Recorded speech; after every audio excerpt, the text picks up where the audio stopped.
Welcome to புளியமரத்திண்ணை.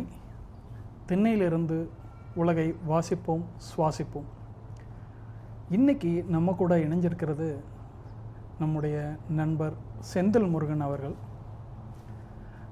இவரை பற்றி சொல்லணுன்னா நிறைய சொல்லலாம். எனக்கு பொதுவாக நான் அமெரிக்காவில் இவ்வளோ காலம் இருந்ததில் ரொம்ப நெருங்கிய நண்பர்கள் அப்படின்னு சொல்கிறதுக்கும், பழக இனிமையானவர், உள்ளொன்று வைத்து வெளியொன்று பேசாத ஒரு சிலரில் நம்ம நம்மளுடைய செந்தில் முருகன் அவர்களை சொல்லலாம். வந்ததிலிருந்து எனக்கு இங்கே ஷார்லட்டில் வந்ததிலிருந்து நல்ல அமைஞ்ச நெருங்கிய நண்பர்கள் வட்டத்தில் நான் செந்தில் முருகனை சொல்லுவேன். அவர் வச்சுட்டே அவர் முன்னாடி அவரை பற்றி பேசுகிறது அவருக்கு கொஞ்சம் கூச்சமாக இருக்குது. பட் இருந்தாலும் நம்மளோட வாசகர்கள், நம்மளோட பார்வையாளர்களுக்கு அவரை நான் அறிமுகப்படுத்துகிறேன். அவரும் நம்மை போலவே இந்தியாவிலிருந்து பல இன்னல்கள், சிக்கல்கள், தடைகளை எல்லாம் தாண்டி தான் அவரும் அமெரிக்காவில் பயணிக்கிறார். அவரோட அனுபவங்களை நான் உங்களோட பகிர்ந்துக்கிறதுக்கு அவரை இன்றைக்கி அழைச்சிருக்கேன். வாங்க செந்தில் முருகன். வணக்கம் திரு செந்தில், எப்படி இருக்கீங்க? நல்லா இருக்கேங்க. நம்ம ரொம்ப ஃபார்மலாக பேச வேண்டியதில்லை, கேஷுவலாகவே பேசுவோம். நான் ஃபஸ்ட்டு இங்கே ஷார்லட் வந்தப்போ தமிழ் ஸ்கூலில் தான் நான் கம்யூனிட்டி கூட எங்கேஜ் ஆகிறேன். தமிழ் ஸ்கூலில் பசங்க படிக்கிறது, அப்புறம் அங்கே வாலண்டியரிங். அப்போ நீங்கள் ஆல்ரெடி அங்கே ஆசிரியராக இருக்கீங்க. நம்ம தமிழ் ஸ்கூல் அப்படிங்கிறது இங்கே ஷார்லட்டில் அமெரிக்காவில் பார்வையாளர்களுக்கு சொல்லிடுவோம். இங்கே இருக்கிற பிள்ளைகளுக்கு தமிழ் தொடர்ந்து பயிற்சியும் கற்றுக்கணுங்கிற நோக்கத்தில் இங்கே பெற்றோர்கள்லாம் சேர்ந்து தமிழ் சங்கம் வழியாக தமிழ் பள்ளிகள் நடத்துகிறாங்க. இங்கே அரசி நகர தமிழ் பள்ளி அப்படின்னு ஒரு பள்ளி நடந்துகிட்ருக்கு. அந்த பள்ளியில் எனக்கு தெரிஞ்சு ஒரு 6-7 வருஷத்துக்கு முன்னாடி என்னோடய பசங்க மேபி கிரேட் 5 அந்த மாதிரி போகிற டைமில் தான் நாங்கள் ஸ்கூலில் சேர்த்தும்போது எங்கள் வீட்டு பக்கத்தில் இருக்கிற அரசி நகர தமிழ் பள்ளி வடக்கு கிளையில் போய் ஜாயின் பண்ணோம். அப்போது செந்தில் முருகன் ஏற்கனவே அங்கே ஆசிரியராக பணியாற்றிட்டு இருந்தார். அவர் தான் ஒரு அறிமுகத்தில் புதுசாக இருக்கிற நான் எங்கேருந்தோ வந்தவங்களுக்கும், இப்போ கூட நான் மட்டும் இல்லை, யாரை பார்க்குறவங்களுக்கும் ஒரு கையை விரித்து ஒரு அணைச்சிக்கிற அந்த சுபாவம் செந்தில் முருகன். நான் இந்த கம்யூனிட்டி கூட இவ்வளோ மெர்ஜாக இருக்குது, இவ்வளோ எங்கேஜாக இருக்குது காரணம் நான் இவரை சொல்லுவேன். ஏன்னா அவரோட மனப்பான்மை அந்த மாதிரி. புதுசாக வந்திருக்காங்க இவங்க அப்படின்னு தள்ளி நின்று ஒரு டெஸ்ட் பண்ணி அப்புறம் சேர்த்திக்கிறதெல்லாம் இல்லை. ஆரம்பம் முதல்ல அவர் இப்படி தான் தன்னுடைய மனதை திறந்து வாங்க பண்ணிக்கலாம் அப்படின்னு சொல்லி ஒவ்வொரு இதுலேயும் நமக்கு வழிகாட்டினவர் செந்தில் முருகன். ஸோ அவரை இன்ட்ரடியூஸ் பண்ணாமல் நம்ம காணொளி பயணம் நிறைவு பெறாது அப்படிங்கிறதுனால அவரை இன்றைக்கி கூட்டிகிட்டு வந்திருக்கேன். உங்களை பற்றி நீங்கள் சொல்லுங்கள். அனைவருக்கும் வணக்கங்க. இந்த நிகழ்ச்சியை பார்க்குற எல்லா பார்வையாளர்களுக்கும் ரொம்ப நன்றி. உங்கள் நேரத்தை எங்களுக்காக பார்க்க இந்த இன்டர்வியூவை நீங்கள் கேட்குறதுல ரொம்ப சந்தோஷம். திரு செந்தில் சொன்ன மாதிரி எனக்கு அவர் கிட்டத்தட்ட ஒரு 10 வருடமாக தெரியும். அவரும் என்ன மாதிரி இனிமையாக பழகுவார். அவருடைய முதல் நாள்லேருந்து இன்றைய நாள் முடிக்க நான் அவர்கிட்ட எந்த மாற்றமும் பார்க்கல. ஓரளவுக்கு எப்படி முதல் நாள் நான் அவரை சந்தித்தனோ அதே மாதிரி தான் அவர் வீட்டில் விருந்தோம்பலும் நல்லா பண்ணுவாங்க. அவங்க வீட்டில் எல்லாமே நல்ல ட்ரெடிஷ்னலாக ரொம்ப நல்லா ஃபாலோ பண்ணுவாங்க. அவங்க குடும்பத்துலேயும் சரி, அவரும் சரி. என்னை பற்றி அறிமுகப்படுத்தும் போது நான் ஒரு கிராமத்திலேருந்து வந்த பையன். எனக்கு கூட பிறந்தவங்க 7. அப்பா போலீஸில் இருந்ததுனால ஒவ்வொரு ஊராக மாறிக்கிட்டே வருவாங்க. வெள்ளிமேடுப்பேட்டை, பண்ருட்டி, பிரம்மதேசம் அப்படின்னு சொல்லிட்டு கடைசியாக சென்னைக்கு நார்த், அந்த மாதிரி தமிழ்நாடு நார்த்துன்னு சொல்லி இது தென்னார்காடு மாவட்டம், திண்டிவனம் பக்கத்தில், மரக்காணத்துக்கு பக்கத்தில் வெள்ளிமேடுப்பேட்டைன்னு ஒரு ஊர் உண்டு. பிரம்மதேசம் நான் சொல்லும் போது என் காலேஜ் பசங்கள்லாம் என்னடா மர்மதேசம் மாதிரி சொல்கிறேன். எனக்கு மர்மதேசம், பிரம்மதேசம், அதுக்கு எதுவும் பெயர் காரணம் எதாவது இருக்குதா? பெயர் காரணம் ஒன்றும் இல்லை. பிரம்மதேசம்னு ஒரு ஊர். அதில் என்னுடைய தொடக்க கால பள்ளி இருந்தது. 1, 2, 3 வெள்ளிமேடுப்பேட்டையிலையும் 4, 5 முடிக்க கிராமத்தில் இருந்தேன். அப்புறம் என்னுடைய தாய் மாமா தான், அம்மாவோட அண்ணன் வந்து இல்லை இவன் பெரிய குடும்பத்தில் இருக்கான், இவன் ஒரு நல்ல நகரத்தில் மூவ் பண்ணி நல்லா படிக்க வைக்கலான்னு முயற்சி பண்ணி நகரத்துக்கு மூவ் பண்ணோம். நீங்கள் மட்டும் வந்தீங்களா? இல்லை, என்டையர் ஃபேமிலியே மூவ் பண்ணோம். ஸோ எனக்கு முன்னாடி 7 பெண் பிள்ளைகள் இருந்ததுனால அது இன்ட்ரெஸ்டிங்கான ஒரு இது. எனக்கு வந்து இப்போவுமே உங்களை பார்க்கும்போது ஒரு மலைப்பா இருக்குது. அதை நம்ம தனியாக வச்சு பேசுவோம் சரிங்களா? இது இந்த இதில் பின்னாடி விரிவாக பேசுவோம். சொல்லுங்கள். ஸோ கடலூரில் தான் என்னுடைய பள்ளி முடிஞ்சுது. அதுக்கப்புறம் வந்து பொறியியல் படிப்பு படிக்கிறதுக்காக நான் திண்டுக்கல் போனேன். நான் திட்டமிட்டது வந்து ஒரு கிராமத்தில் ஒரு கணித ஆசிரியராகவோ தமிழ் ஆசிரியராகவோ வரணுன்றது என்னுடைய மோட்டிவேஷனாக இருந்தது. பட் என்னோடய அம்மா வந்து இவ்வளோ பெரிய குடும்பத்தில் இருந்து நான் கொஞ்சம் வெளிநாடு போகணுன்னு ஆசைப்பட்டதுனால. அப்போவே உங்கள் ஊரில் வெளிநாடு போகிறக்கான இன்ஸ்பிரேஷன் இருந்துச்சு அம்மாவுக்கு திங்க் பண்ணுற அளவுக்கு? அம்மாவுக்கு இருந்ததுன்றதை விட எங்கள் மாமா குடும்பத்தில் வந்து எங்கள் அண்ணன் இருந்தாங்க ஒருத்தவங்க. அவர் எங்கள் மாமா பொண்ணோட ஹஸ்பண்டு, அவர் கலாம் கூட ஒர்க் பண்ணார். அவர் யூஎஸ் ரஷ்யாலாம் போவார். ஸோ எங்கள் குடும்பத்துக்கே வெளிநாடு போகணுன்ற தாட் வந்தது. யுஎஸ்எஸ்ஆர் மாதிரி போகணுன்னு எண்ணம் வந்தது அவர் தான் காரணம். பட் அதை தவிர எல்லாம் மிடில் ஈஸ்ட்டு போகிறவங்க இருக்காங்க. எங்கள் அப்பா வழியில் எல்லாம் மிடில் ஈஸ்ட்டில் ஒர்க் பண்ணாங்க, பஹ்ரைன், துபாயின்ட்டு. அந்த காலத்தில் வந்து எனக்கு தெரிஞ்சு தமிழ்நாட்டை பொறுத்தளவுக்கு 2 கண்ட்ரீஸில் வெளிநாட்டில் இருக்கிறன்னு சொல்லுவாங்க. ஒன்று துபாய், இன்னொன்று சிங்கப்பூர், மலேசியான்னு சொல்லுவாங்க. துபாய் வந்து மோஸ்ட்லி லேபராக போவாங்க. அதாவது லேபர் இன் த சென்ஸ் அந்த கண்ட்ரி ஒரு சில முஸ்லீம்ஸாக மோஸ்ட்லி எக்ஸ்பெக்ட் பண்ண, இல்லைன்னா நீங்கள் ரொம்ப படிச்சிருக்கணும் அந்த மாதிரி இன்ஜினியரிங்கு, டெக்னாலஜி, இல்லை டீச்சர் அந்த மாதிரி போகிறது. இன்னொன்று சிங்கப்பூர், மலேசியாவில். இதுவும் வந்து கொஞ்சம் எஜுகேட்டட். நமக்கு அமெரிக்காங்கிறது அப்போது ஒரு பெரிய இதே இல்லை. ஆமாம். அவர் வந்து ஐஐடியில் படிச்சுட்டு அமெரிக்காவில் பிஹெச்டி பண்ண வரும்போது அப்போ தான் மைண்ட் ப்ளோயிங். அப்போ தான் எனக்கு அப்படிலாம் ஒரு ஊர் இருக்கும் ஜியோகிராஃபிக்கலே தெரியுது. அது முடிக்க ஒரு சாதாரண கிராமத்து பையனாக நம்மளுடைய கோல் முதல்ல ஒரு ரிக்ஷாவாலாகணும், அப்புறம் ஒரு ஆட்டோக்காரன் ஆகணும். அதாவது படிநிலை. ஏன்னா எங்கள் ஊர் கிராமத்தில் இறங்கி 3 கிலோமீட்டர் நடந்து வரணும். அப்போ நான் நினச்சிக்குவேன் மாட்டு வண்டி ஓட்ட கற்றுக்கணும், இல்லைன்னா ரிக்ஷா ரிக்ஷா ஓட்ட கற்றுக்கணும். அதாவது தாட் மாறிக்கிட்டே இருந்தது. அப்புறம் என்னை இன்ஸ்பயர் பண்ண 2 டீச்சர்ஸ் இருந்தாங்க. விமலா டீச்சர்னு சொல்லிட்டு ஒருத்தவங்க இருந்தாங்க. எனக்கு வந்து தமிழில் ஆர்வம் எங்கள் அம்மாவுக்கு அப்புறம் வர வச்சதில் அவங்கள உண்டு. அவங்கள மாதிரி ஆசிரியர் ஆகணுன்றதில் ஒரு பற்றுதல் ஏற்பட்டது. அதுக்கப்புறம் நான் என்ன பண்ணுவேன்னா, என்னை சுற்றி இருக்கிறவங்கள்ட்ட நான் தேடி தேடி போய் சொல்லி கொடுப்பேன். ஃப்ரீயாக தான் இன்னைய முடிக்க நான் வந்து இன்றைக்குமே அதை பார்க்க முடியாது. உங்கள்கிட்ட ஏதாவது நீங்கள் கற்றுக்கொண்டது தொடர்ந்து வந்து நான் அந்த மாதிரி செய்கிறேனான்னு தெரியல. ஆனால் உங்களை பார்க்கும்போது எனக்கு அந்த மாதிரி தோணும். அது ஏதாவது ஒன்று டெய்லியும் புதுசாக யூடியூப் பார்த்தேன்னா அதை பார்த்தேன்னு பேசினா கற்றுக்கட்டும். என்ன ஜெயமோகன் எனக்கு வந்து அந்த மாதிரி ஒரு ஆள். அது காரணம் வந்து 2 காரணம். ஒன்று செல்ஃபிஷ், 2வது வந்து நான் கற்றுக்கிட்டது கரெக்டானு இன்னொருத்தவங்கள்ட்ட பேசும்போது நம்ம கரெக்டான தெளிவோட புரிதல் தான் இருக்கிறோமான்ற ஒரு செல்ஃபிஷ்ஷு. 2வது வந்து நான் இருந்த என்விரான்மெண்ட்டை சுற்றி இருந்ததில் எங்கள் அம்மா எனக்கு சொல்லி தருவாங்க. அதுக்கப்புறம் நான் வந்து என் நண்பர்கள் கிராமத்தில் இருக்கும்போது அது சொல்லிக் கொடுக்கும்போது அது மகிழ்ச்சி சொல்லி கொடுக்குறாங்கன்னு சொல்கிறீங்க. அம்மா படிச்சிருக்காங்களா? அம்மா அந்த காலத்து 10th PUC 1959 மாதிரி சொல்லுவோமா? அந்த காலத்தில் பெரிய படிப்பு தானே. 1950 இப்போ கம்பேர் பண்ண என்ன சொல்லுவோம்? இப்போ கம்பேர் பண்ண ஒரு பிஎஸ்சி மாதிரி ஒரு கிராஜுவேஷன். அப்போவே அம்மாவுக்கு வந்து போஸ்டல் அப்ளை பண்ணலாம், நர்சிங் அப்ளை பண்ணலாம், டீச்சர்ஸ் அப்ளை பண்ணலாம். அது மாதிரி வாய்ப்புகள்லாம் வந்தது. அவங்கள்ட்ட பிடிச்சது அவங்களுடைய கணித அறிவும் தமிழ் அறிவும். அம்மாவை பற்றி தனியாக பேச சொல்கிறேன். எதுக்காக சொல்ல வந்தேன்னா, அப்போ அவங்க எனக்கு சொல்லி தருவாங்க. நான் வந்து என் ஃப்ரெண்ட்ஸு எங்களுக்கு சொல்லி தரும்போது எனக்கு மகிழ்ச்சி ரெட்டிப்பாகிறத நான் ஃபீல் பண்ணேன். அது எக்ஸ்சேஞ்ச் ஆஃப் இன்ஃபர்மேஷன்ட்டு. அதனால தான் எனக்கு அது ஒரு ஆர்வமாக ஏற்பட்டது.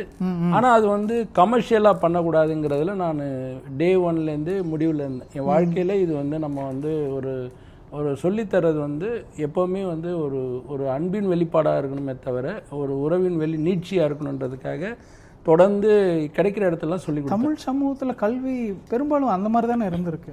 கமர்ஷியலாக மாற்றப்பட்டது வெகு சமீபத்தில் நினைக்கிறேன், இல்லைங்களா?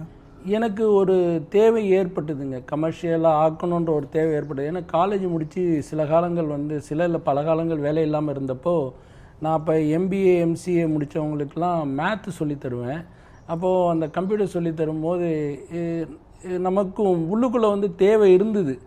ஆனால் வந்து இந்த காலத்தில் நான் என்ன சொல்ல வரேன்னா, நமக்கு சொல்லி கொடுத்ததே வந்து அதாவது நம்மளோட இலக்கியங்கள் இல்லை அறவழி இலக்கியங்கள் எல்லாம் சொல்கிறது ஒருத்தனை கல்வி கற்பிச்சுட்டேன்னா அவன் வாழ்க்கையை வந்து நீ இது பண்ணுது. ஆனால் உன்னோட முடிஞ்சதுன்னா அவனை படிக்க வை, இல்லை சொல்லி கொடு.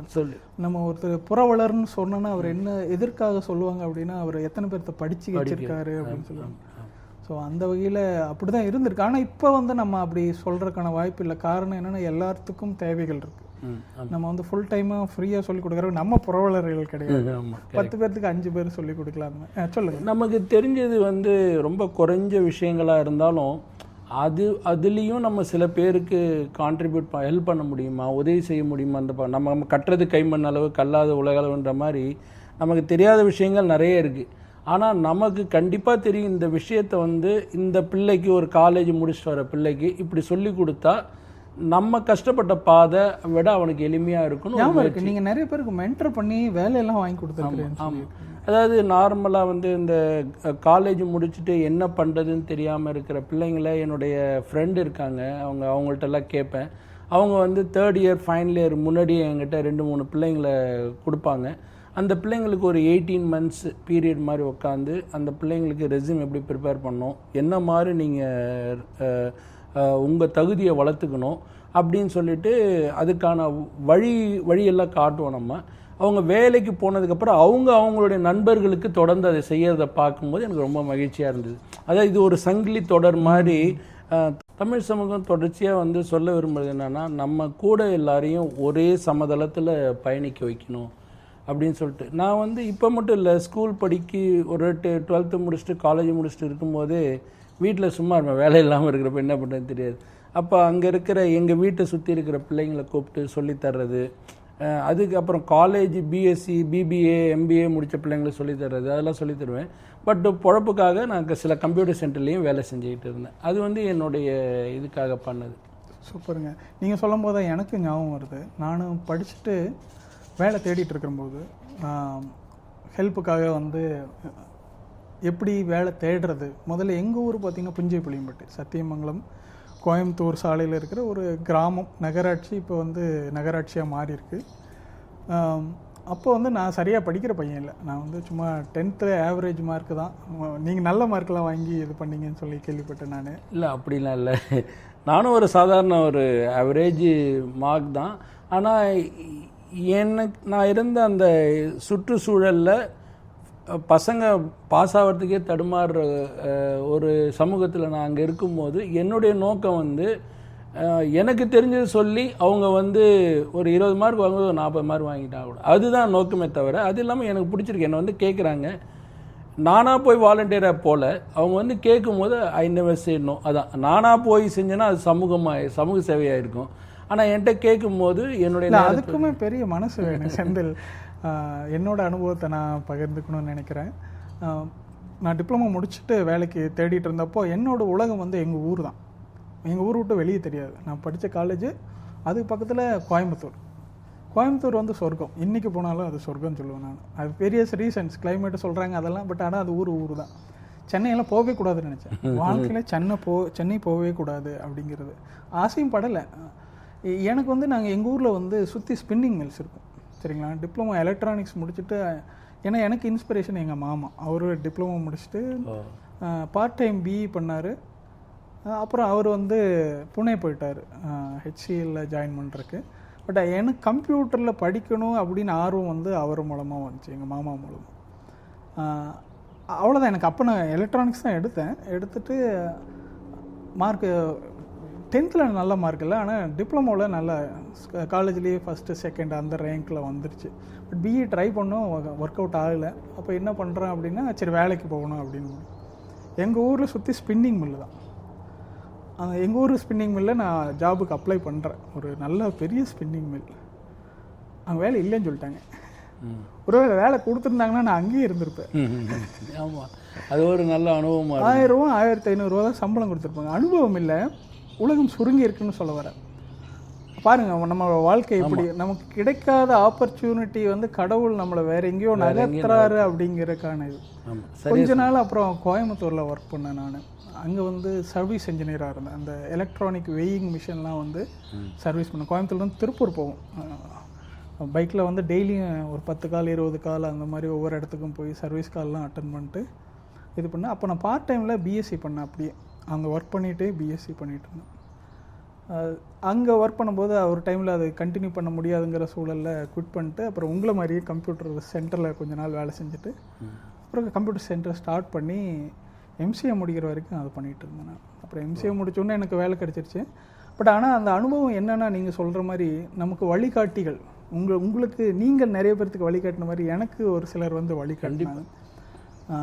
அவர்களோட இதை வந்து நான் இந்த டைமில் நினச்சி பார்க்குறேன். அவங்களுக்கு நன்றியும் சொல்கிறேன். காரணம் என்னென்னா நான் தான் போய் அவங்கள தொந்தரவு பண்ணுவேன். ஆனால் அவங்கெல்லாம் அதெல்லாம் பார்க்காம கேட்குற கேள்விக்கெல்லாம் பதில் சொல்லுவாங்க. ஆனால் அடுத்தது என்ன படிக்கலாம் அப்படின்னா நீ இதை படி அதை படி அப்படிங்கிற மாதிரி ஒரு கைடன்ஸ் இருக்குது. அந்த கைடன்ஸை 2-3 பேர் போனேன், நான் மட்டும் போகல. என்னோட நல்லா படிக்கிற 2-3 பசங்க போய் அவங்கள போய் மீட் பண்ணுவாங்க. மாடா என்னடா பண்ணுறது, அடுத்தது என்ன பண்ணலாம் அப்படின்னு அவங்க கேட்டாங்க. ஆனால் இம்ப்ளிமெண்ட் பண்ணாங்களே என்ன தெரியல. அவங்க தவறுன்னு சொல்ல வரல, ஆனால் அவங்க அடுத்த நிலைக்கு போகலை. சமூகம் அவங்களோட வழி தவறிடுச்சு அப்படிங்கிற மாதிரி சொல்லலாம். நமக்கு இன்னொன்று குடும்ப சூழல் வேறு. நம்ம சிஸ்டர்ஸ் நீங்கள் சொன்ன மாதிரி எனக்கும் 2 சிஸ்டர்ஸ் இருந்தாங்க. அப்புறம் கொஞ்சம் கடன் சுமையும் இருந்துச்சு. இது எல்லாம் சமாளிக்கணும்னா என்ன பண்ணோன்னா நமக்கு நான் கொஞ்சம் டீசெண்டான வேலை இருந்தால் தான் சமாளிக்கும். அந்த பொறுப்பு வரக்கே எனக்கு வந்து எம்சிஏ முடிக்கும் போது தான் அந்த பொறுப்பு வர மாதிரி. அப்புறம் தான் சென்னை அப்ளை பண்ண நிறைய பக்கம் கிடச்சி. புனேயில் கிடச்சிது, ஆனால் போக முடியல, ஏன்னா அது ரொம்ப தூரம். அப்புறம் சென்னையில் கிடச்சிது. அப்புறம் சென்னையில் போயிட்டு கொஞ்ச நாள் ஸ்டார்ட் பண்ணிட்டு அப்போ தான் ஐடி இண்டஸ்ட்ரிக்குள்ளேயே நான் வரேன். அந்த உலகம் அப்பவும் அமெரிக்காங்கிற ஒரு பெரிய கனவெல்லாம் கிடையாது. ஆமாம், அது நீங்கள் சொல்லுங்கள், உங்களுக்கு அமெரிக்கா வர்றதுக்கு எப்படி வாய்ப்பு? அதுக்கப்புறம் என்னோட அனுபவத்தை நான் சொல்கிறேன். நான் அமெரிக்கா வந்தது இல்லை, நீங்கள் அமெரிக்கா வரணும்னு நினச்சிங்களா?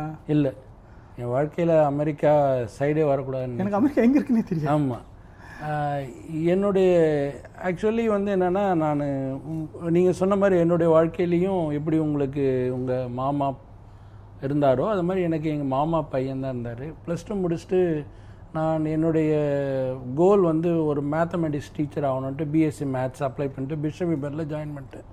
அப்போ என்னுடைய மாமா பையன், தாய் மாமா பையன் இங்கே தான் இருக்கார் கலிஃபோர்னியாவில், தியாகராஜன் சொல்லிட்டு. அவர் வந்து எங்கள் அம்மாட்ட, அத்தை இன்னும் இவ்வளோ பெரிய தப்பு பண்ணிட்டீங்க, அவன் நல்லா படித்து வெளிநாடு போகணும், அமெரிக்கா போகணும், அவன் வந்து பிஇ தான் சேர்க்கணும்னு சொல்லிட்டு அன்னை நைட்டு எங்கள் அம்மாவை குழப்பிட்டு குழப்பல சரியான அதாவது திடீர்னு எங்கள் அம்மா இருந்தவங்கள தெளிவு வச்சுட்டாரு. ஆமாம், எங்கள் அம்மா வந்து என்ன பண்ணுறதுன்னு புரியல. சரின்னு சொல்லிட்டு அதுக்கப்புறம் நைட்டோட நைட்டாக என்னை கொண்டு போய் அண்ணா யூனிவர்சிட்டியில் வச்சுருந்து அப்புறம் அங்கேருந்து அவருடைய ஃப்ரெண்டு பாஸ்கர் மூலயமா என்னை பிஎஸ்என்ஏ காலேஜில் போய் சேர்த்துட்டாங்க. இப்போ என்னன்னா நான் டைல்யூட் ஆகிட்டேன். எனக்கு என்ன பண்ணணும்னு தெரியல. நீங்கள் நினச்சிட்டு வந்தால் ஒரு ஆசிரியர் ஆகணும். ஆனால் வந்து என்னால் வந்து இன்ஜினியரிங் காலேஜில் மேத்தமெட்டிக்ஸில் நல்லா பெர்ஃபார்ம் பண்ண முடிஞ்சுது. சம்பவம் வந்து எனக்கு அந்த இன்ஜினியரிங் மூளை இல்லையா, இல்லை என்னால் இன்ஜினியரிங் சுத்தமாக கோப்பப் பண்ண முடியாமல் படிக்கிறவங்க தான் இன்ஜினியரிங் கம்ப்ளீட்டாக நான் ஃபெயில்டு. அதாவது ஃபெயில்டுன்றது செகண்ட் கிளாஸில் நாங்கள் தடுமாறி பாஸ் ஆனோம். வெளியே வந்தால் நான் நினச்சேன் இன்ஜினியரிங் முடித்தா உலகம் நம்மளை அப்படியே மாலை போட்டு கூப்பிடுன்னு நினச்சேன். வெளியே வந்தால் எல்லாருமே இன்ஜினியரிங். வெளியே வந்தால் நம்மளும் ஒரு ஆள் கூட சீண்ட மாட்டாங்க. என் ஃப்ரெண்டு தான் சொன்னான், அடுத்தது என்ன படிக்கலாம்னு பேசிகிட்டு இருக்கும்போது, அதாவது அவன் அடுத்த தலைமுறை என்ன படிக்கலாம், இன்ஜினியரிங் படிக்கணும். ஆடு மாடெல்லாம் இன்ஜினியரிங் படிக்க அவன் வந்து இன்னும் விவசாயம் பண்ணிட்டு இருக்கான். ராமகிருஷ்ணன் பேர். பரவாயில்ல, இப்போ எல்லாம் எப்படி சொல்கிறாங்கன்னா இன்ஜினியரிங் 10ஆம் கிளாஸ் படிக்கிற மாதிரி இன்ஜினியரிங் கிளாஸ் படிக்கிறாங்க அப்படின்னு. அவன் பேசுறது அப்படிதான் இருக்கு. அவன் நீ வேறு இப்போ ஆடு மாடலில் இன்ஜினியரிங் படிக்குது அந்த மாதிரி ஆகி. ஆமாம்.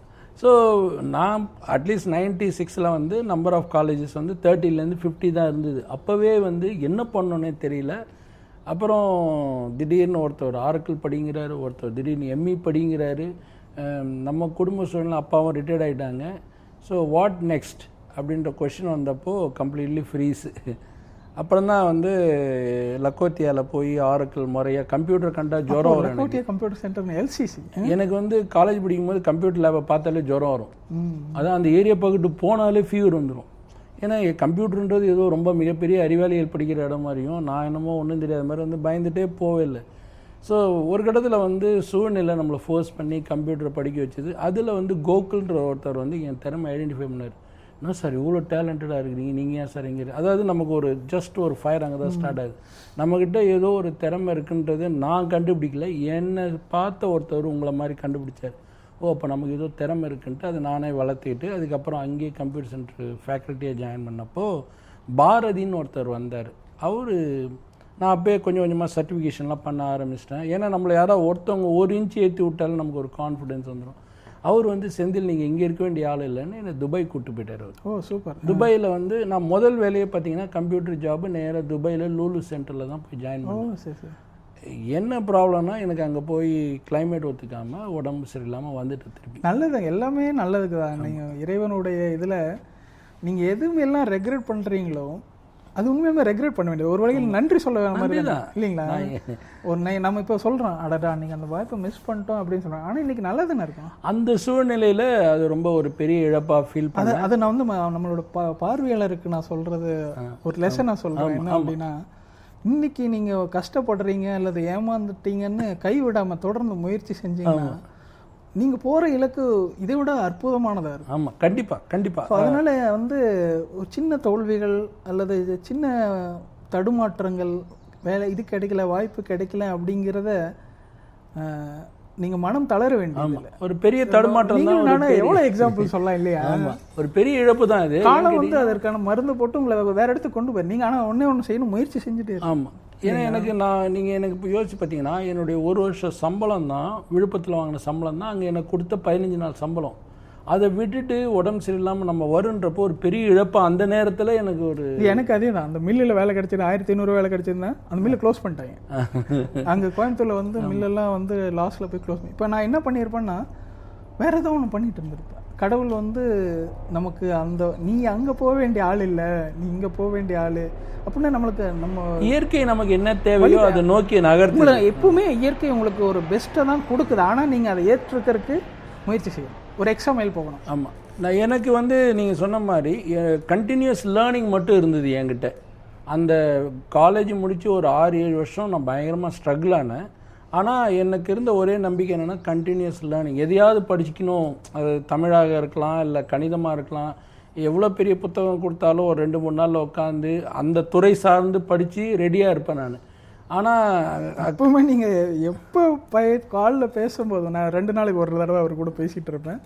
புது இன்ஃபர்மேஷன் ஏதாவது அதை படித்தா, இந்த வீடியோ பார்த்தா, செந்தில் அதை பார்த்தேன்னு எனக்கு வந்து ஒரு ரெஃபரன்ஸ் கொடுத்துட்டே இருப்பேன். இல்லை அப்படி இல்லை, வேறு நான் தொடர்ந்து படிக்கணும் அப்படின்னு நினைப்பேன். நேரம் கிடைக்கிறதில்ல. இப்போ உங்களுக்கு தெரியும், பிள்ளைங்களும் வளர்ந்துட்டாங்க, நம்மளும் கொஞ்சம் அவங்கள்ட்ட நேரம் செலவு பண்ணணும்.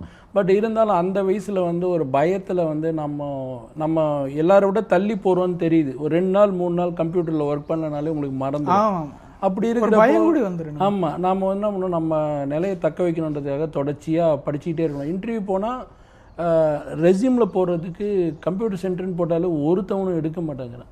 ஸோ இப்படி இருக்கிறப்போ MCA MBA முடித்த பசங்களுக்கான ப்ராஜெக்ட் பண்ண ஆரம்பித்தோம் நாங்கள் விழுப்புரத்தில். என் நண்பர் லியோவோட சேர்ந்து மெடிக்கல் அந்த கடைகள்லாம் இருக்குல்ல, அவங்களுக்குலாம் சாஃப்ட்வேரில் VBயில் ப்ரோக்ராம் பண்ண ஆரம்பித்தோம்.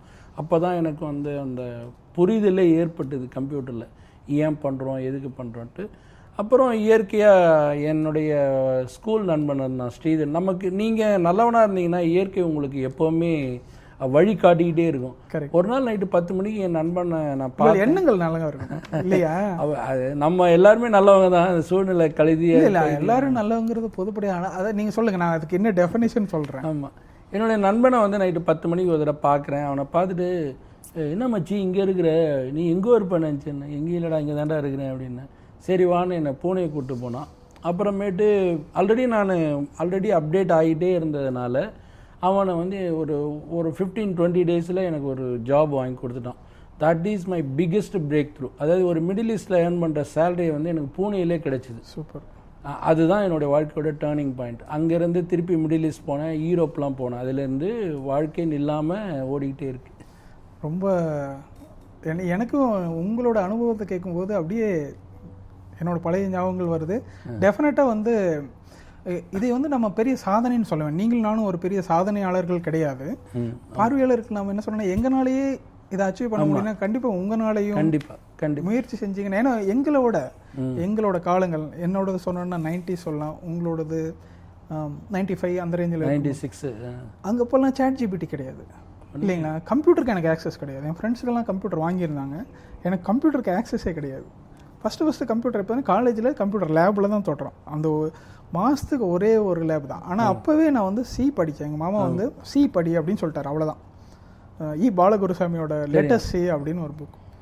நான் காசு கொஞ்சம் கொஞ்சமாக மிச்சம் பண்ணி அந்த புக்கை வந்து வாங்கி நானே படிக்க ஆரம்பித்தேன். அந்த புக்கை படித்து ப்ரோக்ராம் பண்ணல, தெரியும் நீங்கள் புக்கை தான் படிக்கிறேன். எனக்கு அது பிடிச்சிருச்சு. அந்த என்ன கம்ப்யூட்டர் ப்ரோக்ராமிங் என்னங்கிறது அப்போ எனக்கு தெரிஞ்சிருச்சு.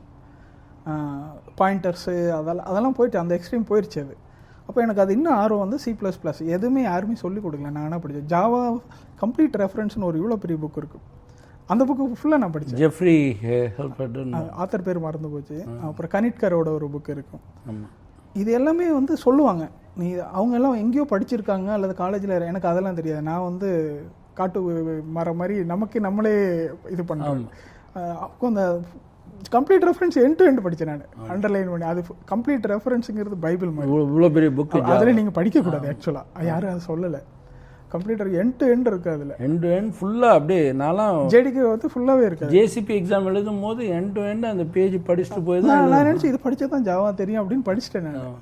ஐயா அதுக்கப்புறம் என் ஃப்ரெண்டு ஒருத்தன் வந்து அவன் கொஞ்சம் அவன் இல்லை இப்போ, அவன் அந்த புக்கை வாங்கிட்டு போனான். நான் படிக்கிறேன் அப்படின்னு போய் இடைக்கு போட்டேன். என் நண்பர் அவர் அந்த மாதிரி ஏதோ புது புக்கை வாங்கியிருந்தேன், நான் கூட வாங்கிட்டு போகிறேன் படிக்கிறேன் சொல்லி போய் இடைக்கு போட்டுறேன். அந்த மாதிரி அனுபவங்கள் ஆக்சுவலாக இது வந்து நல்ல இது. நீங்கள் சொன்னது அதுக்காக தான் நான் ஃபேக்கல்ட்டியாக ஜாயின் பண்ணேன். என்னுடைய சம்பளம் இப்போ 500 ரூபா தான் சம்பளம் எனக்கு. ஆனால் காலைல 7 மணிக்கு போய் நைட்டு 9 மணிக்கு இருப்போம். பிரகதியில் ஒர்க் பண்ணும்போது அங்கே போய் சேர்ந்தது வந்து 500 ரூபா சம்பளத்துக்காக இல்லை. அங்கே போய் சேர்ந்து 500 ரூபா சம்பளத்துக்காக இல்லை. நீங்கள் சொன்ன மாதிரி கம்ப்யூட்டர் இன்ஃப்ராஸ்ட்ரக்சர் நமக்கு கிடைக்கும். பசங்க இல்லாத நேரத்தில் நம்ம அந்த ஒர்க் பண்ணி பார்க்குறது, கேம்ல ஆட மாட்டோம். அப்போ நமக்கு வந்து கிடைச்ச டைம், ஸ்பேஷியஸ் டைமில் அதான் அந்த நேரத்தில் வந்து நம்ம தேவை வந்து நம்ம எப்படி பாலைவனத்தில் நடக்கிறவனுக்கு தண்ணி தேவை தெரிந்ததோ அதை மாதிரி வேலை இல்லாமல் சமூகம் நம்மளை ஒரு மாதிரி பார்க்கும்போது நம்மளை சுற்றி இருக்க எல்லாருமே வேலைக்கு போயிட்டு இருப்பாங்க. நம்ம வீட்டில் உட்காந்து என்ன பண்ணுறது தெரியாமல் ஒரு பயத்தில் வந்து பயத்தில்ன்றது அதுக்கப்புறம் கொஞ்சம் இன்ட்ரெஸ்டாக மாற ஆரம்பிச்சுது. அதில் நல்ல மனிதர்கள் எப்போவுமே நம்மளை சுற்றி இருந்துக்கிட்டே இருப்பாங்க, நம்மளை வாட்ச் பண்ணிக்கிட்டே இருப்பாங்க. அது இயற்கையே அவங்கள கனெக்ட் பண்ணி விடும். ஆட்டோமேட்டிக்காக நம்ம போயிடலாம். அது இன்னொன்று நம்ம யாருக்கும் கெடுதல் நினைச்சது இல்லை. ஆமாம், நம்ம நல்லது செய்கிறங்கிறது நம்ம சொல்கிறத விட யாருக்கும் கெடுதல் நினைக்கிறேன். யார் எது வந்தாலும் கேட்டாலும் உங்களோட கேரக்டர் எனக்கு நிறைய இன்ஸ்பிரேஷன். இல்லை, எங்கள் மாமா பசங்க 2 பேர் இருக்காங்க. ஒருத்தர் லண்டனில் இருக்கார், முருகன் சொல்லிட்டு. அவர் தான் என்ன ஜாவாவில் ITM ஸ்கூலில் போய் சேர்த்து விட்டார். அங்கே ஒரு ப்ரொஃபஸர் எடுத்தார். அதாவது நிறைய ஹெல்ப் பண்ணுறதுக்கு நீங்கள் ரெடியாக இருந்ததுன்னா இந்த இயற்கை உங்களை அடுத்த லெவலுக்கு தள்ளி விடும். அது மனிதர்கள் கடவுள் வந்து மனிதர் மாதிரி வந்து ஹெல்ப் பண்ணுவாங்கன்னு வச்சுங்க. சார் கண்டிப்பாக அது உண்மைதான்.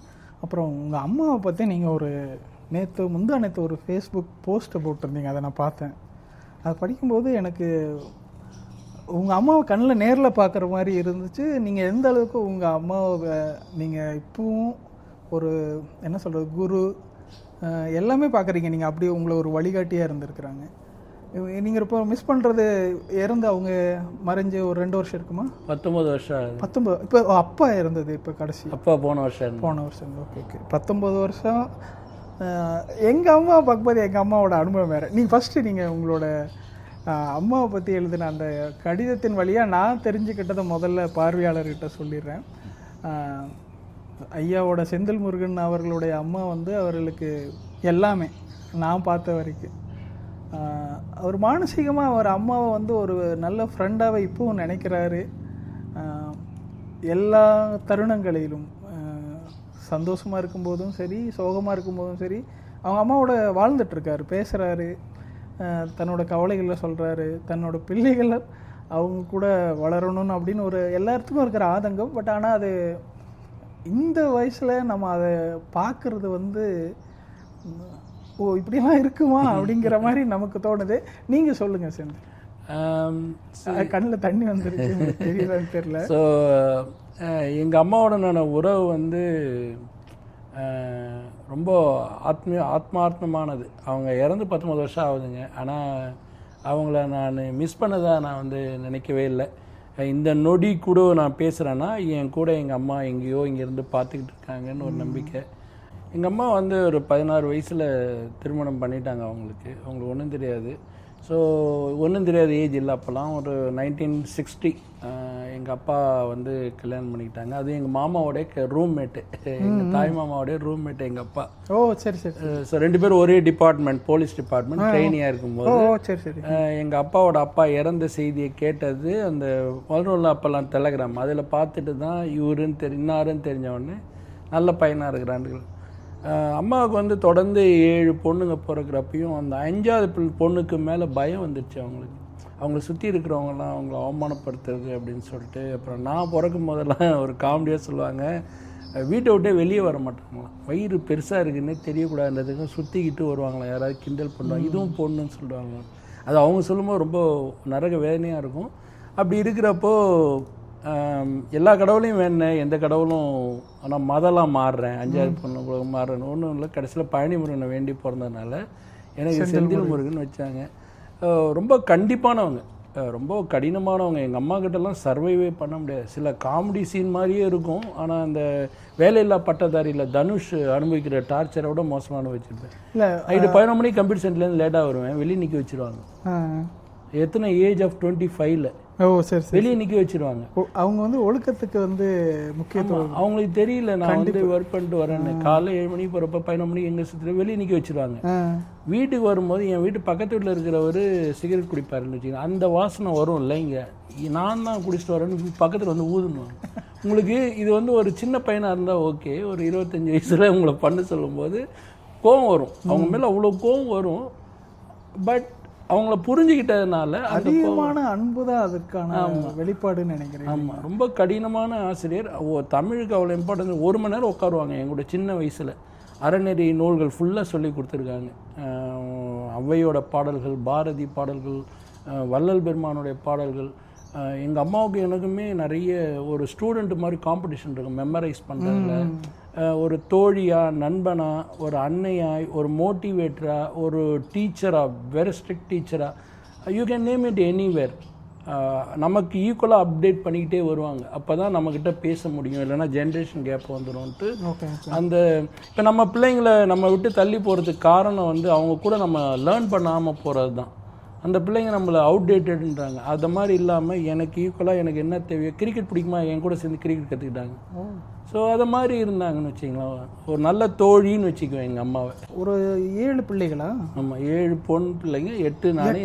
ஒரு பையன் வந்திருக்கும் போது அது அவங்களுக்கு பெரிய வரம் மாதிரி. அந்த பையனை வந்து தன்னுடைய வாழ்க்கையை வந்து ஒரு கனவு அவன் தூக்கி நிறுத்த போகிறான், இந்த ஃபேமிலியே தூக்கி. அப்படிங்கிற பையன் எந்த ஒரு சின்ன இடத்துல கூட தவறிடக்கூடாது அப்படின்னு ஒரு கேர் இருக்கிறத தான் நான் பார்க்குறேன். ஏன்னா உங்களுக்கு சொல்ல மறந்துட்ட ஒரு செய்தி, ஏன்னா என் நேயர்கள் தெரிஞ்சுக்கணும். எனக்கு வந்து காலேஜ் முடித்த உடனே பெம்பிகஸ் வல்காரிஸ்னு ஒரு தோல் வியாதி வந்து, அது ரொம்ப கொடூரமான வியாதி.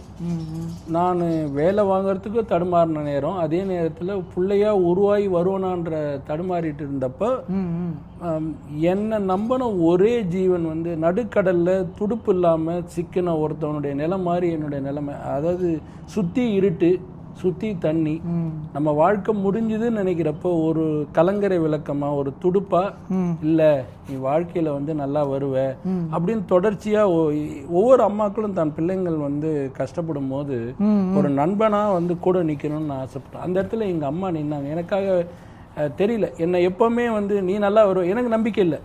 ஆனால் அந்த இடத்துல இன்னைக்கு ஒரு தோழியாக மட்டும்தான் அப்படி செய்ய முடியும். ஒரு அம்மாவால் வந்து சாமிக்கிட்ட வேண்டதான் முடியும். ஆனால் ஒரு தோழியாக நம்ம பக்கத்தில் உட்காந்து நம்மக்கிட்ட பேசணும், நீ பண்ணுவ, உன்னால் முடியும். இல்லை அதுவே நீங்கள் இப்போ பண்ணுறீங்க உங்களோட ஜென்ரேஷனில். ஏன்னா உங்கள் பையன் பொண்ணு தமிழ் படிக்கணும்னு தமிழ் ஸ்கூலில் போய் ஆசிரியராக சேர்ந்துடுறீங்க இல்லையா?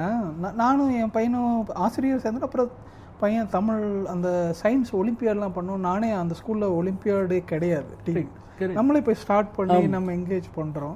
பட் ஆனால் அந்த குழந்தைகள் அந்த அளவுக்கு அதை எடுத்துக்கிட்டாங்களான்னு தெரியல. மேபி நம்மளோட வயசு வந்து அதை ரெஃப்ளெக்ட் பண்ணுறாங்களா என்னன்னு தெரியல. பண்ணுவாங்க, நீங்கள் நினைக்கிற மாதிரி இல்லை. எல்லா பிள்ளைங்களும் வந்து தன் அப்பா அம்மா பண்ணதை வந்து மேபி அவங்க இப்போ நண்பர்களோட நிறைய நேரத்தை செலவு பண்ணுறதுனால பெற்றோர்களை பற்றி நினைக்கிறதுக்கான வாய்ப்புகள் கம்மி. ஆனால் அவங்க உள் மனசில் வந்து பெற்றோர்களுக்கான இடம் எப்பவுமே உண்டு. கண்டிப்பாக என்னை பொறுத்த மட்டும் பெற்றோர்களும் அவங்க கூடயே வந்து அப்டேட் ஆகிட்டே வந்தாங்க. ஆனால் இப்போ அமெரிக்க சூழல் அந்த மாதிரி இருக்குதுன்னு நினைக்கிறீங்க?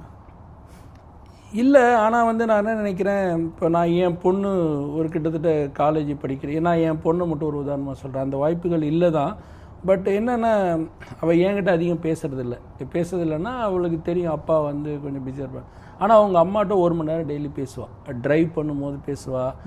அவளுக்கு அந்த லேபில் ரிசல்ட் வரலன்னா பேசுவாள். அது அப்போ என்னென்னா நீங்கள் தொடர்ச்சியாக வந்து இது எப்படின்னாங்க, ஒரு நாள் நான் உங்கள்கிட்ட பேசாமல் விட்டேன்னு வச்சிங்களேன், ஒரு வாரம் பேசாமல் விட்டேன், ஒரு வருஷம் பேசாமல் விட்டேன்னா அந்த உறவு அப்படியே கேப் பெருசாகிடும். ஆனால் நாம் என்ன பண்ணோம், அவங்க பேசுகிறேன்னா நம்மளாக ஃபோன் பண்ணி பேசிக்கிட்டே இருந்தோம்னா அவங்க ஆட்டோமேட்டிக்காக நம்ம கூட வந்துடுவாங்க. அவங்க எங்கேயாவது தன்னுடைய வீக்னஸை பகிரணும், வலியை பகிரணும். அது நண்பன்கிட்ட பகிர முடியாத சில சுச்சுவேஷன் வரும், தோழிகள்கிட்ட பகிர முடியாத சுச்சுவேஷன் வரும், அப்பா கிட்ட பகிர முடியாத சுச்சுவேஷன் வரும். ஆனால் அம்மா கிட்ட எல்லா பிள்ளைங்களும் ஏதாவது ஒரு இடத்துல வந்து நிற்பாங்க. அந்த ரோல் வந்து எனக்கு தெரிஞ்சு அப்பா பண்ண முடியும் நம்புகிறேன். அது அப்பாவோட அம்மா தான் அதிகமாக பண்ண முடியும் அப்படின்னு. இந்த சூழலை நம்ம வெளியிலேருந்து பார்க்குறாங்க இல்லையா, இப்போ இந்தியாவிலேயோ தமிழ்நாட்டிலேருந்து அவனுக்கு என்னடா அங்கே நல்லா இருக்கான் அப்படின்னு ஒரு பார்வை இருக்கு இல்லையா. அது வந்து என்னை கேட்டால் மேபி அது சப்ஜெக்டிவ், ஆளாளுக்கு மாறும். இங்கேருந்து பார்க்கும்போது எனக்கு அங்கே நல்லா இருக்கிற மாதிரி இருக்குது. இங்கே காரணம் என்னன்னா இண்டிவிஜுவலிஸ்டிக் சொசைட்டி. 18 வயசுக்கு ஆனதுக்கப்புறம் இந்த சொசைட்டி, இந்த சிஸ்டம் என்ன சொல்லித்தருதுன்னா ஒவ்வொருத்தருக்கும் அவங்க இண்டிபெண்ட். நீங்கள் பேரண்ட்ஸை நம்பி இருக்க வேண்டியதில்லை. சில சிஸ்டமே அப்படி தான். நம்மளே அவங்களோட அக்கௌண்ட்டை பார்க்கணுன்னா அவங்க பர்மிஷன் கொடுத்தா தான் நம்ம பார்க்க முடியும் இல்லைங்களா. காலேஜ் அக்கௌண்ட்டாக இருக்கட்டும், வேறு மெடிக்கல் ரெக்கார்டு 18 இயர்ஸ் ஆச்சுன்னா they have their own control, அவங்களோட லைஃப் அவங்களே கண்ட்ரோல். ஆனால் நம்ம வளர்ந்த சூழலில் இன்றைக்கி வரைக்கும் எங்கள் அம்மாவுக்கு எல்லாமே தெரியணும்னு நினச்சா சொல்லி தான் ஆகணும், மறைக்க முடியும். அப்போது அந்த பாண்டு இப்போ நம்ம பண்ணோன்னு வச்சுக்கோங்க, இந்த குழந்தைகள் என்ன மாதிரி நினைக்கிறாங்கன்னா என்னோடய ப்ரைவசியில் நீ இன்வைட் பண்ணுற, நீ வராத அப்படின்னு சொல்கிறாங்க. இது எப்படி நம்ம சேலஞ்சை ஃபேஸ் பண்ணுறோம்? இது நம்ம முதல் தலைமுறையாக இங்கே வந்ததுனால இது நமக்கு இருக்கக்கூடிய பெரிய சவால் தெரியுமா. ஆமாம், ஏன்னா இந்த பிள்ளைங்க வந்து இப்போ நெல் பயிரிட்டு இருந்த ஒரு நிலத்துல கொண்டு போய் நீங்கள் மக்காச்சோளமோ வேறு ஏதோ பயிரிட்டிங்கன்னா அது கொஞ்சம் தடுமாற்றத்தோடு தான் அந்த பயிர் வரும். அது மாதிரி நீங்கள் முதல் ஜென்ரேஷனாக இருக்கனால நம்ம வந்து ரொம்ப குழப்பத்தில் இருக்கிறோம். நம்ம பிள்ளைங்களை குழப்பத்தோட இது எனக்கு சம்டைம்ஸ் என்னென்னா இதுக்காக எவ்வளோ கஷ்டப்பட்டோம். ஆமாம், இந்த குழந்தைகள் அங்கே இருந்திருந்ததுன்னா ஒருவேளை இன்னும் நம்மளுடைய பண்பாடு கலாச்சாரத்தை சொல்லி கொடுத்து வளர்த்திருக்கலாமோ அப்படின்னு நினைக்கிறேன். ஆனால் அங்கே வளர குழந்தைங்க அப்படி வளருதா அப்படின்னு ஒரு கேள்வி கேட்டு சொன்னதுக்கே தான் நான் இப்போ இந்த ஸ்டார்டிங் ஆஃப் த கான்வர்சேஷனில் ஆரம்பத்தில் நீங்கள் சொன்னீங்க இல்லையா, இயற்கை வந்து நமக்கு என்ன தேவை அப்படிங்கிறது இயற்கை முடிவு பண்ணுது, நீங்களோ நானோ முடிவு பண்ணுறதில்ல. அதை நோக்கி நகர்ற, அதாவது காத்தடிக்கிற திசையில் பறக்கிற பட்டாம்பூச்சி மாதிரி தான் நம்ம. அப்போது நீங்கள் சொன்ன அந்த கான்வர்சேஷனே கரெக்ட். நம்ம நினச்சாலும் இப்போ மாற்ற முடியாது, கண்ட்ரோல் இல்லை. ஆனால் வந்து கண்டிப்பாக வந்து நம்ம விதைச்ச விதை வந்து நல்ல நிலத்தில் வச்சுருக்கனால அது நல்ல பயிராக தான் வரும். அதுவே எனக்கு பயமாக இருக்குது. கண்டிப்பாக அதெல்லாம் நம்ம பயப்படவே தேவையில்லை. நம்ம ஊரில் பழமொழி இருக்குல்ல, தாயை போல பிள்ளை நூலை போல சேலன்ற மாதிரி நம்ம பிள்ளைங்க நம்மளை மாதிரி தான் வருவாங்க. கொஞ்சம் அந்த ஏஜ் அதில் இருக்கு. நம்மளும் அப்படி தானே இருந்தோம். இப்போ நீங்களே சொல்லியிருக்கீங்களா, நான் அடங்காத பிள்ளையாக இருந்தேன், எங்கள் அம்மா அடிச்சிருக்கிறாங்க. இங்கே நமக்கு அடிக்கிறதுக்கு உரிமை இல்லை. அடிக்கிறதுக்கு உரிமை இல்லைங்கிறதோட நம்மளோட அனுபவங்களை நான் உங்கள் கூட பேசும்போதும் சரி, மற்ற நண்பர்கள் கூட பேசும்போது நம்ம பல சேலஞ்சை தாண்டி வந்திருக்கோம் இல்லைங்களா. இந்த அனுபவத்தை வந்து நம்ம அப்படி ட்ரான்ஸ்ஃபர் பண்ணோன்னா, நாலேஜ் ட்ரான்ஸ்ஃபர் பண்ணோன்னா அவங்க அதில் மறுபடியும் போக வேண்டியதில்லை. They can directly use and அவங்க ஃபேஸ் பண்ண சேலஞ்ச் வேறு பண்ணிக்கலாம். இந்த ப்ராப்ளத்தை ஃபேஸ் பண்ண வேண்டியது, ஏன்னா இது நம்மளோட அனுபவம். ஆனால் இந்த குழந்தைங்க அதை வாங்கிக்க மாட்டேங்கிறாங்க. அவங்க நம்மளும் ரெடியாக இருந்தோமான்னு தெரியல. நம்ம வயசில் சொல்லியிருந்தா நம்ம கேட்டிருப்போம். நம்ம கேட்கல. நான் கேட்கல. நம்ம அப்படி எனக்கு ஞாபகம் வருது நீங்கள் சொல்லும்போது, நம்ம எப்பவுமே நம்ம பேரண்ட்டை எப்படி நினச்சிருக்கோம்னா ஓல்டு ஜென்ரேஷன், நீ பழங்காலம், எனக்கு எல்லாம் தெரியும், இது புதுக்காலம். நம்ம நான் கேட்கல. அட்லீஸ்ட் நான் வந்து எங்கள் அம்மா எனக்கு க்ளோஸாக இருந்தாலும் எங்கள் அம்மா கிட்ட நான் சொல்லியிருக்கேன் இல்லையா, எவ்வளோக்குள்ள அன்பு இருக்கோ அவ்வளோக்குள்ள அவங்கள்ட்ட கோபமும் இருந்தது. ஏன்னா she is treating my kid like a small kit. அது எனக்கு ரொம்ப கோவம் தான். அதனால் அவங்க படிக்க மாட்டேன், பர்பஸாகவே படிக்க மாட்டேன். ஆனால் அது இம்பேக்ட் ஆனது நான் தான். அதை ரியலைஸ் பண்ண நமக்கு ரொம்ப லேட் ஆச்சு. இந்த பிள்ளைங்களும் வந்து வழி இல்லாமல் கற்றுக்க முடியாதுங்க. நீங்கள் வந்து அனுபவத்தை நீங்கள் சொல்கிறதுனா நீங்கள் அவுடேட்டடுன்னு தான் சொல்லுவாங்க இந்த பிள்ளைங்க. திருப்புகழ் அருணகிரிநாதர் சொல்கிற மாதிரி இந்த 16 வயசுலேருந்து 21 வயசுக்குள்ளே இந்த நடம் மாறும், தலம் மாறும், நிற்கிற நிலம் மாறுன்ற மாதிரி இந்த சேஞ்ச் வந்து நம்ம கொஞ்சம் பொறுமையாக அமைதி காக்க வேண்டிய சேஞ்ச். ஆனால் அவங்க நம்ம பிள்ளைங்களாம் 21 வயசில் வருவாங்க. இப்போ கூட இன்னும் அவங்க ஒன்றும் தடுமாறிலாம் போகல. அவங்களுக்கு நேரம் இல்லை. அவங்க நம்மளோட கடினமாக படிக்கிறாங்க. அவங்க நீங்கள் 12th 10th படித்ததை விட நீங்கள் கம்பேர் பண்ணுங்கள். நீங்கள் படித்த காலம் 1990 படிச்சிருப்பீங்க 10th 12th. இந்த பிள்ளைங்க படிக்கிறதோட கம்பேர் பண்ணுங்கள். இவங்க வந்து 10 times நம்மளோட ஹெவியாக படிக்கிறாங்க காலேஜ்லேயும். அப்போ அவங்க ப்ரெஷர் நிறைய. அவங்களுக்கு நேரம் செலவு பண்ணணும்னு நினச்சாலுமோ பேசணும்னு நினச்சாலுமே முடியல அவங்களால. அதனால் அவங்க கொஞ்ச நாள் அப்படி கொஞ்சம் நம்மளை விட்டு தள்ளி போகிற மாதிரி தெரியுது. பட் ஆனால் நம்ம பிள்ளைங்க நம்மக்கிட்ட வருவாங்க. எனக்கு என்னென்னா, இப்போ இந்த வாய்ப்பு எத்தனை பேர்த்துக்கு கிடைக்குது? இந்தியாவில் எத்தனை பேர் வந்து நமக்கு இப்படி ஒரு கல்வி சூழல் வேணும்னு விரும்புகிறாங்க, அதற்காக ரொம்ப சிரமப்பட்டு கஷ்டப்பட்டு. இந்த பிள்ளைகளுக்கு வந்து அப்படி ஒரு வாய்ப்பு கிடைச்சிருக்கு. அதை பயன்படுத்திக்கிறாங்களா அப்படின்னு கேட்டால் அது 90% அதை பயன்படுத்தலைன்னு தான் நான் சொல்லுவேன். இல்லை, அது நம்மளுடைய புரிதல் வந்து தப்பாக இருக்கிறதா நான் நினைக்கிறேன். ஏன்னா இப்போ நல்லா யோசிச்சு பாருங்கள், நீங்கள் தமிழ்நாட்டில் இருக்கும்போது இந்த வயசில் தமிழ் மட்டும்தான் படிச்சிங்க, இங்கிலீஷ் படிச்சிங்க, நான் மற்றபடி மேத், ஃபிசிக்ஸ், கெமிஸ்ட்ரி படி. இந்த பிள்ளைங்களை எடுத்துங்க, கராத்தே கற்றுக்குறாங்க, பரதநாட்டியம் கற்றுக்குறாங்க, ஸ்பானிஷ் கற்றுக்குறாங்க, சைனீஸ் கற்றுக்குறாங்க, ஃப்ரெஞ்சு கற்றுக்குறாங்க. On top of that science olympiad, math ஒலிம்பியாடுன்ட்டு தமிழை கற்றுக்குறாங்க. அதோட கடினம் தமிழ் கற்றுக்குறாங்க, பரதநாட்டியம் கற்றுக்குறாங்க. இப்போ ரீசெண்டாக திருச்செந்திலோட உங்கள் பிள்ளை வந்து பரதநாட்டியம் அரங்கேற்றம் பண்ணால். ஸோ நீங்கள் எப்படி வந்து இந்த பிள்ளைங்க வந்து இதில் என்னால் ஒத்துக்க முடியாது. நிறைய பண்ணுற நம்ம நீங்கள் வந்து நீங்கள் வேறு பிள்ளைங்களை கம்பேர் பண்ணக்கூடாது. நீங்கள் உங்கள் நிலையிலேருந்து உங்கள் பிள்ளை உங்களோட எவ்வளோ பெட்டராக பெர்ஃபார்ம் பண்ணுன்னு பார்த்தீங்கன்னா, நீங்கள் வந்து இவ்வளோ நாள் பண்ண வேலையை அந்த பிள்ளைங்க 10th 12th பண்ணுறாங்க. அதனால் எனக்கு தெரிஞ்ச முடிக்க இங்கே வளர்கிற பிள்ளைங்க வந்து எனக்கு இங்கே நான் பார்த்து ஒரு 5-6 ஃபேமிலி என்கிட்ட தமிழ் ஸ்கூலில் படித்த பிள்ளைங்க அவங்க அப்பா அம்மா சொன்ன பசங்களை தான் கல்யாணம் பண்ணிக்கிட்டாங்க. அந்த பிள்ளைங்க இப்போ டாக்டராக இருக்கிறாங்க, இன்ஜினியராக இருக்கிறாங்க, பேங்க்கில் வேலை செய்கிறாங்க. அதே நேரத்தில் நிறைய படித்தாங்க அவங்களும். ஸோ எனக்கு தெரிஞ்சு நான் பார்த்த முடிக்க என் பிள்ளைங்களோ உங்கள் பிள்ளைங்களோ நம்மளை விட பல மடங்கு உயரமான இடத்துல இந்த ஏஜ்லேயே இருக்கிறாங்கன்னு நான் நினைக்கிறேன். இது என்னோட எனக்கு இல்லை, என்னை விட நீங்கள் மூத்தவர், முன்னால் இருக்கிறீங்க. கண்டிப்பாக நீங்கள் சொல்கிறத நான் வந்து ஏற்றுக்கொள்கிறேன்.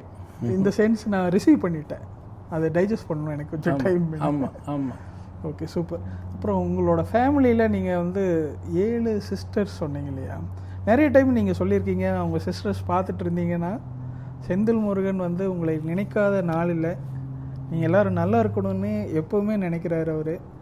தன்னால் முடிஞ்சது என்னென்ன செய்யணும் எங்கிட்ட சொல்கிறதில்ல என்ன செய்கிறேன்னெலாம்.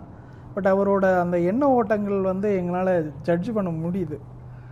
அவங்க அம்மா என்ன நினச்சாங்களோ அதை அவர் செய்யறதுக்கு முயற்சி இருக்கிறார், செஞ்சுருப்பாருன்னு நான் நினைக்கிறேன். ஏன்னா அவர் சொல்ல மாட்டார் என்ன செஞ்சோம் அப்படின்னு. அந்த வகையில் வந்து நீங்கள் உங்கள் சிஸ்டர்ஸை பற்றி சொல்லுங்கள்.